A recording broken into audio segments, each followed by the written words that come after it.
ജോബിന് diary family പിള്ളേർ നന്നായിട്ട് പഠിക്കുന്നുണ്ടല്ലോ അല്ലേ? ഉണ്ട് സാർ, അത്യാവശ്യം നന്നായിട്ട് പോയിക്കൊണ്ടിരിക്കുകയാണ്. മെന്റർഷിപ്പ് പോകുന്നുണ്ട്. ഈ ആഴ്ച നമുക്ക് ഒന്ന് കയറണം. എന്നൊരു ഡേറ്റ് ഒന്ന് നോക്കാം. ഈ ആഴ്ച നമുക്ക് രണ്ടോട്ടൊന്ന് കയറാം. അടുത്ത മാത്സിന്റെ ക്ലാസ്സിൽ 2 മൊഡ്യൂൾ മാത്രമല്ലേ തീർന്നിട്ടുള്ളൂ? എന്ത് പറ്റടാ? മാത്സ് നമ്മൾ സെറ്റും സീക്വൻസ് ആണ് പോയിക്കൊണ്ടിരിക്കുന്നത്. അപ്പം ബേസ് ചെയ്ത് തുടങ്ങിക്കൊണ്ടിരിക്കുകയാണ്.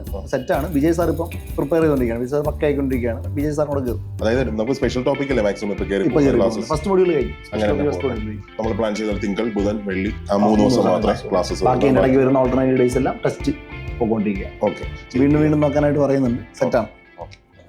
ഗൂഗിളെ നോട്ട് ഓക്കെ അല്ലടാ? എല്ലാം ആയിട്ടുണ്ട്. അടുത്ത ആഴ്ച ഫിസിക്സ് വർക്ക് ചെയ്തോളാം. കറക്റ്റ് കയറി പോകണം. ടെസ്റ്റ് ഒന്ന് റീചെക്ക് ചെയ്തോളാം. അതൊരു ക്ലാസ് എഡിറ്റ് അപ്പ് ആയിരുന്നു. ക്ലാസ് സായന്താ എഡിറ്റ് ചെയ്തോണ്ടിരിക്കുക. സായന്താ ക്ലാസ് എഡിറ്റ് ചെയ്യണം. എഡിറ്റ് ചെയ്ത് കഴിഞ്ഞു. അപ്പം ഞാൻ കൊടുത്തിട്ടുണ്ട്. ഓക്കെ, 5 ക്ലാസ് ഷെഡ്യൂൾ ആണല്ലോ അല്ലേ?